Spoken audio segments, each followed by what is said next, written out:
لیکن یہ جوان جب یوسف کا قصہ پڑھے تو کیا حاصل کرے؟ وَاعْتَبِرُوا يَا أُولِي الْأَلْبَابِ، یہ میں قصے سنا رہا ہوں تاکہ کیا حاصل کرو؟ عبرت حاصل کرو۔ ورنہ خدایا پڑھنے کے لیے اتنے ناولز پڑھے تھے، ہم پڑھ لیتے ہیں، کم ہے کہانیاں پڑھنے کے لیے، لیکن یوسف کا قصہ جوان پڑھے گا، پھر یہ سوچے گا یوسف جوان تھا، پھر یہ سوچے گا یوسف کو گناہ کی دعوت ہوئی تھی، اور یہ کہنے لگے ان النفس لامارۃ بالسوء، یہ نفس بڑا بدبخت ہے، انسان کو گناہ کی طرف لے جاتا ہے۔ اس جوان کو میسج دیا جا رہا ہے کہ اے جوان، اس زمانے میں بھی کئی زلیخائیں ہوں گی جو تمہیں گناہ کی دعوت دیں گی، اب یہ فیصلہ تو نے کرنا ہے کہ تو یوسف بننا چاہتا ہے یا ابن ملجم بننا چاہتا ہے۔ یہ سوچنا پڑے گا اس عورت کو کہ کیا تو زلیخا بننا چاہتی ہے یا وہ بننا چاہتی ہے جو توبہ کرنے کے بعد زلیخا بنی تھی اور خدا نے اس کے بڑھاپے کو جوانی میں بدل دیا تھا۔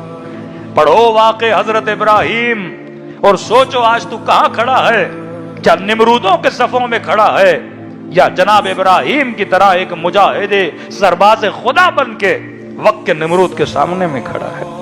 پڑھو حضرت اسماعیل کا قصہ، دیکھو ایک باپ تھا جو خواب کو دیکھ کر اپنے بیٹے کے گلے پہ چھری چلا رہا تھا، اتنی اطاعت حضرت ابراہیم۔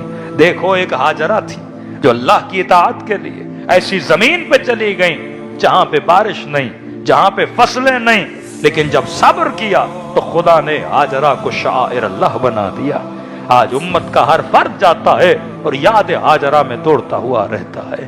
آؤ کربلا کے میدان میں اللہ نے حسین کی یاد کو آج تک زندہ رکھا کہ 1400 سال گزرنے کے بعد بھی یہ لوگ مشی کرتے ہوئے نظر آتے ہیں۔ اللہ سمجھانا چاہتا ہے اگر میرے ذکر کو زندہ رکھو گے تو مرنے کے بعد میں خدا تیری یاد کو زندہ رکھوں گا۔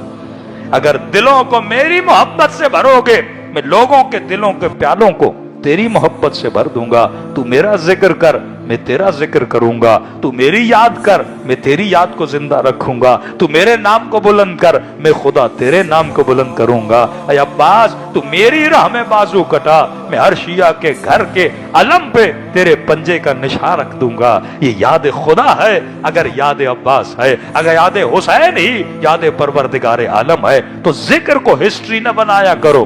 ذکر تب فائدہ دیتا ہے جب اسے اپنے وقت کے اندر زندہ رکھا کرو۔ اگر میں کوئی عبادت کروں مجھے فائدہ نہ ہو تو عبادت کرنے کا فائدہ نہیں۔ اگر میں ذکر حسین کروں لیکن مجھے کچھ نہ ملے تو اس کا کوئی فائدہ نہیں ہے۔ ہر چیز جو خدا بتا رہا ہے وہ قرآن کے ذکر سے لے کے اہل بیت کے ذکر تک، ذکر کا مطلب ہے وَاعْتَبِرُوا يَا أُولِي الْأَلْبَابِ، تاکہ کیا حاصل کرو؟